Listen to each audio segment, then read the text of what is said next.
Hello दोस्तों, मैं आप सभी के लिए लेकर आया हूँ 20 अक्टूबर 2021 का करंट अफेयर्स। चलिए हम लोग स्टार्ट करते हैं। मैं हूँ लव कुमार, आप सभी का स्वागत करता हूँ आपके अपने यूट्यूब चैनल ज्ञान मंजिल तक में। तो आज का पहला क्वेश्चन है दोस्तों, जो कि बहुत ही इंपॉर्टेंट क्वेश्चन है। आज का सभी क्वेश्चन जो है बहुत ही इंपॉर्टेंट होने वाला है आने वाले एग्जामों के लिए। जैसे कि बिहार दरोगा हो गया और विभिन्न बिहार ग्रुप डी हो गया, रेलवे ग्रुप डी हो गया, एनटीपीसी मेंस हो गया, इन सभी के लिए।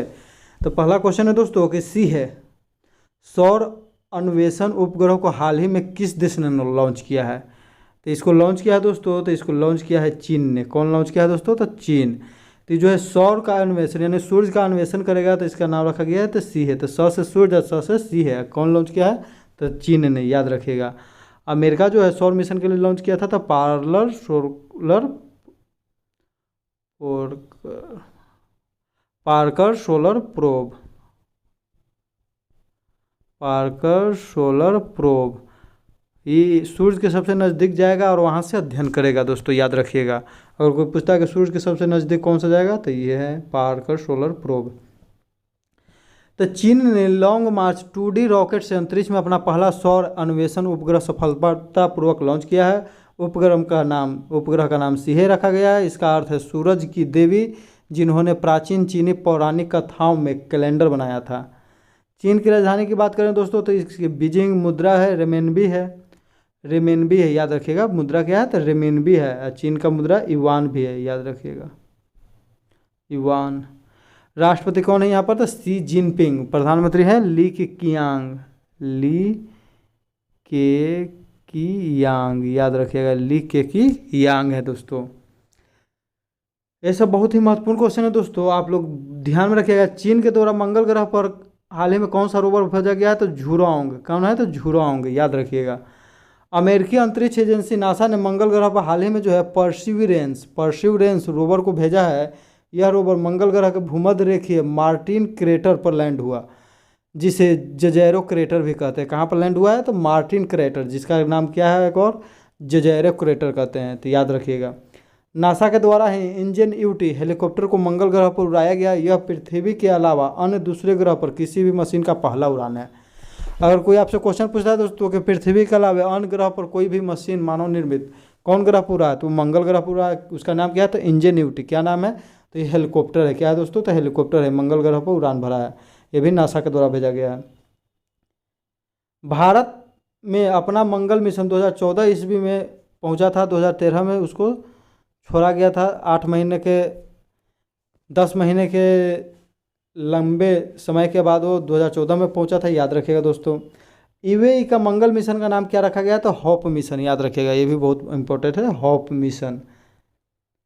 आगे देखिए दोस्तों, माउंट मणिपुर नेशनल पार्क कहाँ में स्थित है? तो माउंट मणिपुर नेशनल पार्क जो स्थित है दोस्तों, तो देखिए ये मणिपुर में नहीं होगा, ये हो जाएगा अंडमान निकोबार द्वीप समूह दोस्तों, याद रखिएगा। तो जो है हैरियर नेशनल पार्क है तो दोस्तों, उसी का नया नाम बदल के कर दिया गया माउंट मणिपुर नेशनल पार्क, याद रखिएगा। तो माउंट हैरियर नेशनल पार्क का नया नाम माउंट मणिपुर नेशनल पार्क कर दिया गया है। अंडमान निकोबार द्वीप समूह की तीसरी सबसे ऊंची चोटी है माउंट हैरियर चोटी है, याद रखिएगा। माउंट हैरियर में ही दोस्तों वहाँ पर काला पानी स्थित है अंडमान निकोबार में। वहीं पर जो है मणिपुर के वो राजा थे, उनको बंदी बना कर रखा गया था, तो उन्हीं के उपलक्ष्य में उसका जो माउंट हैरियर का नाम बदल कर दिया गया है। अमित शाह जी हाल ही में वहाँ पर घूमने गए थे, तो उन्हीं के द्वारा किया गया है। कुछ बदले ना या ना बदले, नाम तो जरूर बदलेगा। जिम कॉर्बेट नेशनल पार्क का नया नाम क्या कर दिया गया? तो रामगंगा नेशनल पार्क, याद रखिए। और जिम कॉर्बेट नेशनल पार्क जो है, इससे पहले इसका क्या नाम था? तो हेली नेशनल पार्क, याद रखिएगा दोस्तों, heli national park. Jim Corbett national park से ही रामगंगा नदी बहती है, इसलिए रामगंगा नेशनल पार्क कर दिया गया है। South button national park Andaman Nicobar में, जो कि भारत का सबसे छोटा नेशनल पार्क है। भारत का पहला नेशनल पार्क जहां सैटेलाइट फोन का उपयोग होगा, काजीरंगा नेशनल पार्क। काजीरंगा जो है असम में स्थित है, याद रखिएगा। यहाँ पर एक सींग वाला गैंडा पाया जाता है। असम का नवीनतम राष्ट्रीय उद्यान का नाम है देहिंग पटकई, और यह असम का 7वां है। असम में ही ओरंग नेशनल पार्क है, मानस है, काजीरंगा है, बहुत सारा है। नामदफा नेशनल पार्क कहाँ में है? तो अरुणाचल प्रदेश। तो याद रखिएगा, नामदफा, नाम आ गया तो नाम अरुण होता है ना दोस्तों, अरुण कोई व्यक्ति का नाम होता है तो याद रखिएगा नाम दफ़ा, तो नाम दफ़ा किसका दफ़ा, तो अरुण, तो अरुणाचल प्रदेश याद रखिएगा इसे। दाची ग्राम नेशनल पार्क कहाँ में है, तो जम्मू कश्मीर में है। हिमिस कहाँ में है दोस्तों, हिमिस भारत का सबसे बड़ा क्षेत्रफल की दृष्टि से हिमिस नेशनल पार्क यह है लद्दाख में, याद रखिएगा। सुंदरवन और जलदपारा पश्चिम बंगाल, याद रखिएगा सुंदरवन और Jaldapara Paschim Bangal. 2021 WHO global TB report, TB उन्मूलन में सबसे ज़्यादा प्रभावित देश कौन है, तो इसका सही जवाब हो जाएगा दोस्तों भारत। यानी कि भारत का ऐसे भी जनसंख्या ज़्यादा है तो यहाँ पर टीबी से प्रभावित सबसे ज़्यादा कौन होगा दोस्तों, तो भारत ही होगा। ऐसे भी सोचने वाली बात है। तो 2019 की तुलना में 2020 में 20% टीबी के मामले में नाटकीय रूप से कमी देखी गई है, अर्थात 4.1 मिलियन मामलों का अंतर। टीबी का पता लगाने में प्रगति 2012 के स्तर पर वापस चली गई। भारत में 2020 में कुल मामलों में 41% की गिरावट आई है। तो याद रखिएगा 2020 में कोरोना का मामला बढ़ने से और लॉकडाउन होने से टीबी में भी जो है कमी आई है इसका जांच उच में। WHO की स्थापना 7 अप्रैल 1948, मुख्यालय इसका जिनेवा स्विट्जरलैंड। इसके वर्तमान में महानिदेशक टेड्रोस अधानोम घेब्रियस है, याद रखिएगा टेड्रोस घेब्रियस, इतना ही याद रखिएगा।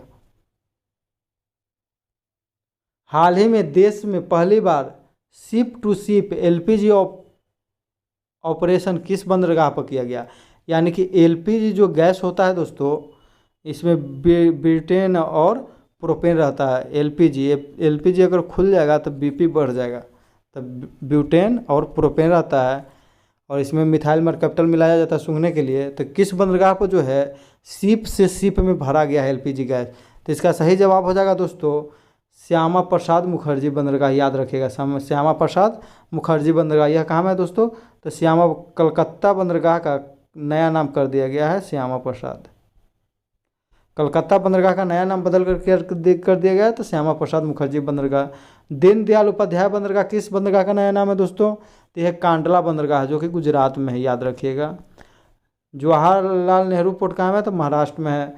BO चिदम्बरम पोर्ट, तो ये एन्नौर बंदरगाह का नाम बदल कर दिया गया जो कि तमिलनाडु में है, याद रखिएगा दोस्तों। यूसान शिप से हेम्पशायर शिप में LPG ट्रांसफ़र किया गया, तो यूसान शिप से कौन शिप में, तो हेम्पशायर में। कांडला पोर्ट का नया नाम दीनदयाल उपाध्याय बंदरगाह। राष्ट्रीय समुद्री संग्रहालय लोथल गुजरात में खोला गया है, तो लोथल जो है सिंधु घाटी सभ्यता का एक बंदरगाह नगर था। लोथल किस नदी के किनारे था दोस्तों, तो भोगवा नदी के। लोथ जो हो जाता है वो भोगबे करेगा, तो भोगवा नदी याद हो जाएगा आपको, तो याद रखिएगा। और सिंधु घाटी सभ्यता से एक और महत्वपूर्ण स्थल जुड़ा हुआ है धौलावीरा, याद रखिएगा धौलावीरा, ये भी जो है गुजरात में है। ये भारत का जो है 40वां वर्ल्ड हेरिटेज सिटी शहर में शामिल है, यूनेस्को द्वारा शामिल किया गया 40वां।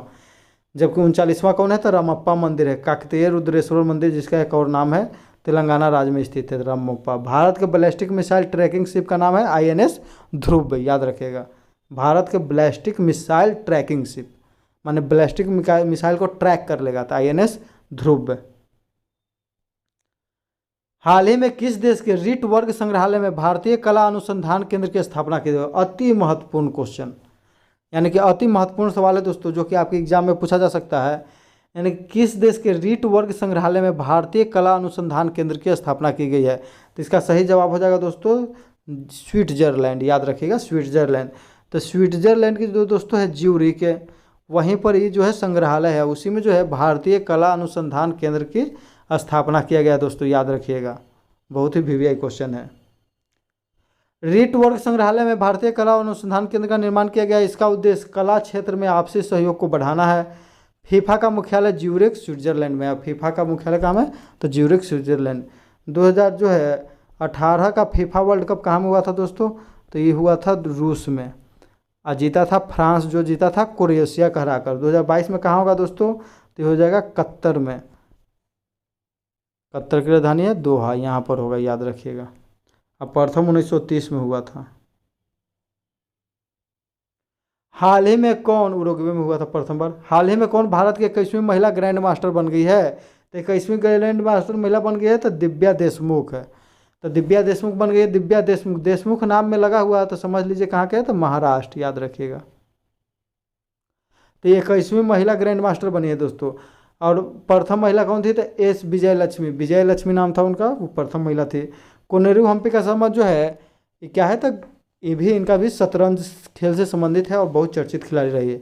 अवनी लेखरा जो है दोस्तों, एक गोल्ड मेडल जीती थी कोची में, तो गोल्ड मेडल जीती थी पैरा ओलंपिक के शूटिंग में, और एक ब्रॉन्ज मेडल भी जीती थी।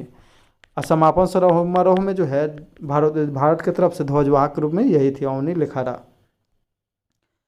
भारत के प्रथम ग्रैंड मास्टर विश्वनाथन आनंद थे, उनकी आत्मकथा का नाम माइंड मास्टर है, याद रखिएगा माइंड मास्टर, यानी कि शतरंज जो खेला जाता है माइंड लगा के खेला जाता है दोस्तों। और सबसे पहले राजीव गांधी खेल रत्न पुरस्कार इन्हीं को दिया गया था। भारत के प्रथम महिला ग्रैंड मास्टर है विजय लक्ष्मी, याद रखिएगा। नीति आयोग ने भारत के भू स्थानिक ऊर्जा मानचित्र लॉन्च किया है। नक्शा को भारतीय अंतरिक्ष अनुसंधान संगठन, भारत सरकार के ऊर्जा मंत्रालय के सहयोग से नीति आयोग के द्वारा विकसित किया गया है। तो नीति आयोग के उपाध्यक्ष कौन है दोस्तों? तो राजीव कुमार है, याद रखिएगा राजीव कुमार। अध्यक्ष कौन होता है? तो प्रधानमंत्री होते हैं। अमिताभ कांत अभी सीईओ हैं, याद रखिएगा सीईओ अमिताभ कांत, याद रखिएगा दोस्तों। 16 अक्टूबर 2021 को किसका 37वां स्थापना दिवस मनाया गया? तो 37वां स्थापना दिवस की अगर बात करें दोस्तों, तो मनाया गया राष्ट्रीय सुरक्षा गार्ड, याद रखिएगा राष्ट्रीय सुरक्षा गार्ड यानी कि एनएसजी। एनएसजी की स्थापना कब हुआ था दोस्तों? तो 1984 में हुआ था, याद रखिएगा। नेशनल सिक्योरिटी गार्ड की स्थापना हुआ था। इसे जो है दोस्तों एकदम इतना प्रशिक्षित रहते हैं, इसलिए इसको ब्लैक राष्ट्रीय सुरक्षा गार्ड की स्थापना 1984 ईस्वी में हुआ था। इसे ब्लैक कैट के नाम से भी जाना जाता है। इसका काम क्या है? आतंकवादी हमले से निपटना, अपहरण और बंधक जैसी स्थितियों से निपटने के लिए प्रशिक्षित और सुसज्जित। तो ये लोग इतने ज़्यादा प्रशिक्षित होते हैं कि इन्हें ब्लैक कैट के नाम से भी जाना जाता है। इसके अभी महानिदेशक है एम ए गणपति, मुख्यालय नई दिल्ली। आदर्श वाक्य क्या है? तो सर्वत्र सर्वोत्तम सुरक्षा। गांधी युद्धाभ्यास हाल ही में एनएसजी के द्वारा किया गया था दिल्ली में, याद रखिएगा दोस्तों। असम राइफल का मुख्यालय शिलोंग में है। भारत का 100वां स्मार्ट सिटी शहर कौन है? तो शिलोंग ही है। और पहला कौन है? तो भुवनेश्वर है, याद रखिएगा दोस्तों। बीएसएफ के हेड अभी हाल ही में किन्हें बनाया गया था? पंकज कुमार सिंह। बीएसएफ की स्थापना 1965 में हुई थी। सीआरपीएफ की स्थापना 1939 में हुआ था। उस समय इसका नाम जो रखा गया था क्राउन रिप्रेजेंटेटिव फोर्स। 1949 में सीआरपीएफ का नाम सेंट्रल रिजर्व पुलिस फोर्स कर दिया गया दोस्तों, याद रखिएगा, एकदम ध्यान दीजिएगा, याद रखिएगा। हाल ही में किस भारतीय को अर्थ शॉट पुरस्कार, जिसे इको ऑस्कर के रूप में जाना जाता है, दिया गया है? तो अर्थ शॉट पुरस्कार यानी कि इको ऑस्कर पुरस्कार किसे दिया गया दोस्तों? तो हो जाएगा विद्युत मोहन, यानी कि इको बनाना है, इको फ्रेंडली, यानी कि पर्यावरण जो है साफ रहे, पर्यावरण को प्रदूषित नहीं किया जाए, तो विद्युत से ही ना किया जाएगा। अगर कोयला वोला का उपयोग करेंगे दोस्तों तो वो तो कार्बन डाइऑक्साइड छोड़ेगा, कार्बन मोनोऑक्साइड छोड़ेगा, तो वायु प्रदूषण होबे करेगा। लेकिन विद्युत का उपयोग करेंगे किसी काम के लिए तो इको फ्रेंडली रहबे करेगा। तो यह नाम याद रख लीजिएगा, विद्युत मोहन, याद रखिएगा दोस्तों, विद्युत मोहन। अगर इशोक हर्जोग की बात करें दोस्तों, तो ये जो हैं इजराइल के राष्ट्रपति हैं, याद रखिएगा इजराइल के राष्ट्रपति हैं दोस्तों। यह पुरस्कार ग्रह को बचाने की कोशिश करने वाले लोगों को सम्मानित करता है। विद्युत को क्लीन आवर ए अर्थ श्रेणी में उनकी तकनीक के लिए सम्मानित किया गया, जिसे ताकाचर कहा जाता है। एक छोटा और पोर्टेबल उपकरण जो फसल अवशेषों का उपयोग करके इसे ईंधन और उर्वरक जैसे जैव उत्पादों में परिवर्तित करता है, ताकि उत्सर्जन को कम किया जा सके, ताकि कार्बन के उत्सर्जन को कम किया जा सके दोस्तों, याद रखिएगा। इको ऑस्कर प्रिंस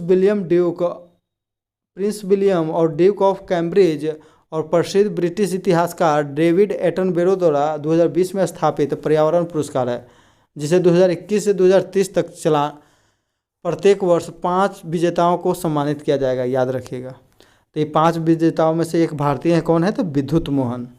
अमेरिकी अंतरिक्ष एजेंसी नासा ने बृहस्पति के ट्रोजन क्षुद्र ग्रह का अध्ययन करने के लिए ल्यूसी मिशन भेजा है, याद रखिएगा। एक बार और बताएं, ल्यूसी मिशन। तो ल्यूसी मिशन का जीवन काल 12 वर्ष का होगा, जिसके दौरान अंतरिक्ष या सौरमंडल के विकास के बारे में अध्ययन करने के लिए कुल 8 क्षुद्र ग्रह से उड़ान भरेगा। इसमें एक मुख्य बेल्ट क्षुद्र ग्रह और 7 बृहस्पति ट्रोजन क्षुद्र ग्रह है, यानी कि बृहस्पति के जो है क्षुद्र ग्रह पर जाएगा। ल्यूसी मिशन इतने सारे अलग अलग क्षुद्र ग्रहों का पता लगाने के लिए इतिहास में नासा के पहले एक एकल अंतरिक्ष यान मिशन को चिन्हित करेगा। तो ल्यूसी मिशन याद खाली रखिएगा दोस्तों कि क्षुद्र ग्रह के अध्ययन के लिए जा रहा है बृहस्पति ग्रह पर, ट्रोजन क्षुद्र ग्रह। हाल ही में किसने वर्ल्ड एनर्जी आउटलुक रिपोर्ट 2021 जारी किया है? तो वर्ल्ड एनर्जी आ गया दोस्तों, तो एनर्जी आ गया तो यानी कि अंतर्राष्ट्रीय, याद रखिएगा अंतर्राष्ट्रीय ऊर्जा एजेंसी, अंतर्राष्ट्रीय ऊर्जा एजेंसी के द्वारा दोस्तों, याद रखिएगा बहुत ही वीवीआई। अगर नीति आयोग की बात करें दोस्तों, तो नीति आयोग की स्थापना 1 जनवरी 2015 को हुआ था। राष्ट्रीय पर्यावरण कार्यक्रम की मुख्यालय कहाँ है, तो नैरोबी में है, और जबकि केंद्रीय भारत में जो है नागपुर में है। संयुक्त राष्ट्र की स्थापना 24 अक्टूबर 1945 को हुआ था, याद रखिएगा दोस्तों, ये सब महत्वपूर्ण प्रश्न है। अंतर्राष्ट्रीय ऊर्जा एजेंसी की स्थापना 1974 ईस्वी में हुआ। इसका मुख्यालय पेरिस फ्रांस में है। इसमें 30 देश सदस्य हैं। शुद्ध शून्य उत्सर्जन का लक्ष्य 2050 तक इसके द्वारा रखा गया है, यानी कि शून्य उत्सर्जन होगा किसका, था कार्बन और प्रदूषण का, तो 2050 तक लक्ष्य रखा गया है। Ease of doing report, ease of doing business report हाल ही में बंद कर दिया गया। इसे वर्ल्ड बैंक के द्वारा जारी किया जाता था दोस्तों। तो कोई भी राज्य जो है, देश जो है सही डाटा नहीं दे रहा है, इसीलिए बंद कर दिया गया है। हाल ही में कौन सा जिला 100% टीकाकरण यानी कि दोनों डोज करने वाला देश का पहला जिला बन गया है, तो कोविड-19 के खिलाफ, याद रखिएगा कोविड-19 के खिलाफ। तो ये हो जाएगा हिमाचल प्रदेश का एक जिला है दोस्तों, किन्नौर। कौन है दोस्तों, तो हिमाचल प्रदेश का किन्नौर है, याद रखिएगा। बयान गांव जम्मू कश्मीर 100% कोविड-19 का टीकाकरण करने वाला प्रथम गांव था, याद रखिएगा। अभी कोविड-19 के खिलाफ वयस्क को 100% वैक्सीन लगाने वाला प्रथम शहर था भुवनेश्वर, 100%, याद रखिएगा, पहला खुराक। हिमाचल प्रदेश प्रथम राज्य है जिसने कोविड-19 के खिलाफ पहला डोज 100% वयस्कों को लगाया, तो ये प्रथम राज्य है। Oxygen on wheels Karnal Haryana से शुरू किया गया था। 100% एलपीजी गैस कनेक्शन वाला प्रथम राज्य हिमाचल प्रदेश, तो याद रखना है एलपीजी कौन गैस लिए हैं, तो एचपी का लिए हैं हिमाचल प्रदेश का। अटल सुरंग हिमाचल प्रदेश में स्थित है। नाटी और डांगी नृत्य का संबंध हिमाचल प्रदेश से है। महत्वपूर्ण व्यक्तियों के नाम देखते हैं। राजीव कुमार तो नीति आयोग के उपाध्यक्ष है दोस्तों, याद रखिएगा। गिरीश चंद्र मुर्मू तो भारत का भी कैग है, कंट्रोलर एवं ऑडिटर जनरल, जिसका संबंध जो है अनुच्छेद के 148 से 151 में चर्चा किया गया है। अजय माथुर अंतर्राष्ट्रीय सौर गठबंधन के अध्यक्ष हैं। मुख्यालय अंतर्राष्ट्रीय सौर गठबंधन का तो गुरुग्राम हरियाणा। नागोजी ओकाजा इवेला ये WTO विश्व व्यापार संगठन के हेड हैं। तो ये सब याद कर लीजिएगा, बहुत ही महत्वपूर्ण क्वेश्चन है दोस्तों। मुख्य चुनाव आयुक्त यशवर्धन सिन्हा। सुरेश पटेल तो भारत के मुख्य सतर्कता आयुक्त CVC, central vigilance commissioner. Rajya Sabha में सदन के नेता पीयूष गोयल। राष्ट्रीय मानवाधिकार आयोग के अध्यक्ष अरुण कुमार मिश्रा। तो मानव कौन है, तो मिश्रा जी हैं। म से मानव, म से मिश्रा, वो कौन मिश्रा, तरुण मिश्रा। मुख्य निर्वाचन आयुक्त कौन है, तो सुशील चंद्रा हैं अभी वर्तमान में। भारत का 48वें मुख्य न्यायाधीश तो NV रमन्ना, याद रखिएगा। के वेणुगोपाल तो भारत के अभी महान न्यायवादी हैं। और एक बहुत ही महत्वपूर्ण, अति महत्वपूर्ण क्वेश्चन है कि रवि कुमार संसद टीवी के प्रथम CEO। राज्यसभा टीवी और लोकसभा टीवी को मिलाकर क्या कर दिया गया, तो संसद टीवी बना दिया गया। तो संसद टीवी के प्रथम CEO कौन है, तो रवि कपूर। डॉक्टर पैट्रिक अमोथ जो है WHO के कार्यकारिणी बोर्ड के अध्यक्ष है। इनसे पहले जो थे डॉक्टर हर्षवर्धन थे, जो भारत के जो है स्वास्थ्य मंत्री रह चुके हैं। अभी वर्तमान में मनसुख मांडविया स्वास्थ्य मंत्री है। जूलॉजिकल सर्वे ऑफ इंडिया का वर्तमान महानिदेशक तो धृति बनर्जी। अगर जूलॉजिकल सर्वे ऑफ इंडिया की बात करें तो इसका स्थापना 1916 में हुआ था। 105 साल बाद कोई महिला इसकी निर्देशक बनी है, तो कौन है, तो धृति बनर्जी। इसका मुख्यालय कहाँ है, तो कोलकाता में स्थित है, याद रखिएगा, यह कोलकाता में स्थित है।